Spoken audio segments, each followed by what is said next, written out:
నెహెమ్యా గ్రంథము 10వ అధ్యాయము. మేము ఒప్పుకొని చెప్పిన దానిని బట్టి ఒక స్థిరమైన నిబంధన చేసుకుని రాయించుకొనగా మా ప్రధానులను, లేవీయులను, యాజకులను దానికి ముద్రలు వేసిరి.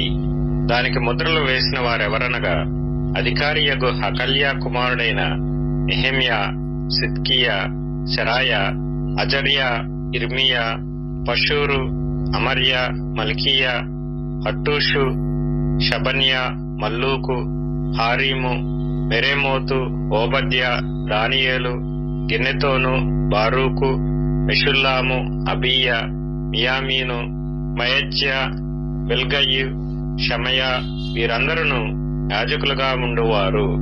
లేవీయులు ఎవరనగా అజన్యా కుమారుడైన యేషూవ, హేనాదాదు కుమారులైన బిన్నూయు, కద్మీయేలు, వారి సహోదరులైన షబన్యా, హోదీయా, కెలీటా, పెలాయా, హానాను, మీకా, రెహోబు, హషబ్యా, జక్కూరు, షేరెబ్యా, షబన్యా, హోదీయా, బాని, బెనీను అనువారు. జనులలో ప్రధానులెవరనగా పరోషు, పహత్మోయాబు, ఏలాము, జత్తు, బాని, బున్ని, అజ్గాదు, బేబై, అదోనియా, బిగ్వయు, అదీను, అటేరు, హిజ్కియా, అజ్జూరు, హోదీయా, హాషుము, బేజయు, హారీపు, అనాతోతు, నేబై, మక్పియాషు, మెషుల్లాము, హెజీరు, మెషేజా, బెయేలు, సాదోకు, యద్దూవా, పెలట్యా, హావాను, హానాను, అనాయా, హోషేయ, హనన్యా, హషూబు, అల్లోహేషు, పిల్హా, షోబేకు, రెహూము, హషబ్నా, మయసేయ, అహీయా, హానాను, ఆనాను, మల్లూకు, హారీము, బయనా అనువారు. అయితే జనులలో మిగిలిన వారు అనగా దేవుని ధర్మశాస్త్రమునకు విధేయులగునట్లు దేశపు జనులలో ఉండకుండా తమను తాము వేరుపరుచుకొనిన యాజకులు, లేవీయులు, ద్వారపాలకులు, గాయకులు, నెతీనీయులు అందరూ దేవుని దాసుడైన మోషే ద్వారా నియమించబడిన దేవుని ధర్మశాస్త్రము అనుసరించి నడుచుకొనుచు మన ప్రభువైన యెహోవా నిబంధనలను, కట్టడలను ఆచరించుదమని శపథము పూని ప్రమాణము చేయుటకు కూడిరి. వారి భార్యలు, వారి కుమారులు, వారి కుమార్తెలు తెలివియు బుద్ధిగలవారెవరో వారును ఈ విషయంలో ప్రధానులైన తమ బంధువులతో కలిసిరి. మరియు మేము దేశపు జనులకు మా కుమార్తెలను ఇయ్యకయు, వారి కుమార్తెలను మా కుమారులకు పుచ్చుకొనకయు నుందుమనియు, దేశపు జనులు విశ్రాంతి దినమందు అమ్మకపు వస్తువులనే గాని భోజన పదార్థములనే గాని అమ్ముటకు తెచ్చిన ఎడల విశ్రాంతి దినమున గాని పరిశుద్ధ దినములలో గాని వాటిని కొనకుందుమనియు, 7వ సంవత్సరమున విడిచిపెట్టి ఆ సంవత్సరములో బాకీదారుల బాకీలు వదిలివేయుదుమనియు నిర్ణయించుకొంటిమి.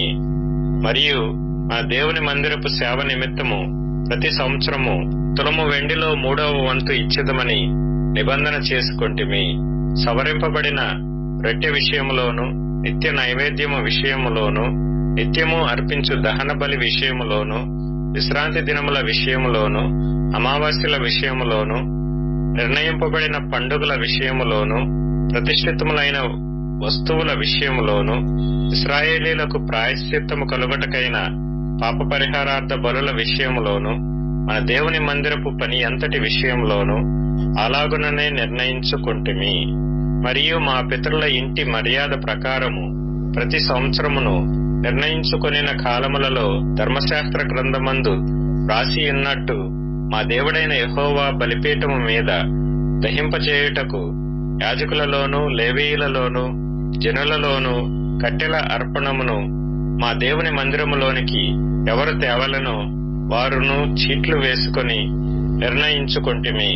మరియు మా భూమి యొక్క ప్రథమ ఫలములను, సకల వృక్షముల ప్రథమ ఫలములను ప్రతి సంవత్సరము ప్రభువు మందిరమునకు మేము తీసుకుని వచ్చినట్లుగా నిర్ణయించుకొంటిమి. మా కుమారులలో జ్యేష్ఠపుత్రులు మా పశువులలో తొలిచూలులను ధర్మశాస్త్ర గ్రంథమందు రాయబడినట్టు మా మందలలో తొలిచూలులను మన దేవుని మందిరములో సేవ చేయు యాజకుల యొద్దకు మేము తీసుకుని వచ్చున్నట్లుగా నిర్ణయించుకొంటిమి. ఇదియుగాక మా పిండిలో ప్రథమ ఫలము, ప్రతిష్ఠార్పణలు, సకల విధమైన వృక్షముల ఫలములు, ద్రాక్షరసము, నూనె మొదలైన వాటిని మా దేవుని మందిరపు గదులలోనికి యాజకుల యొద్దకు తెచ్చున్నట్లుగాను, మా భూమి పంటలో 10వ వంతును లేవీయుల యొద్దకు తీసుకొని వచ్చున్నట్లుగా, ప్రతి పట్టణములోనున్న మా పంటలో 10వ వంతును ఆ లేవీయులకిచ్చినట్లుగాను నిర్ణయించుకొంటిమి. లేవీయులు ఆ 10వ వంతును తీసుకుని రాగా, అహరోను సంతతి వాడైన యాజకుడు ఒకడును వారితో కూడా ఉండవలెననియు, 10వ వంతులలో 1 వంతు లేవీయులు మా దేవుని మందిరములో ఉన్న ఖజానా గదులలోనికి తీసుకుని రావాలననియు నిర్ణయించుకొంటిమి. ఇశ్రాయేలీయులను, లేవీయులను ధాన్యమును, క్రొత్త ద్రాక్షారసమును, నూనెను తేగ, సేవ చేయు యాజకులను, ద్వారపాలకులను, గాయకులను వాటిని తీసుకుని ప్రతిష్ఠితములగు ఉపకరణములుండు మందిరపు గదులలో ఉంచవలెను. మా దేవుని మందిరమును మేము విడిచిపెట్టము.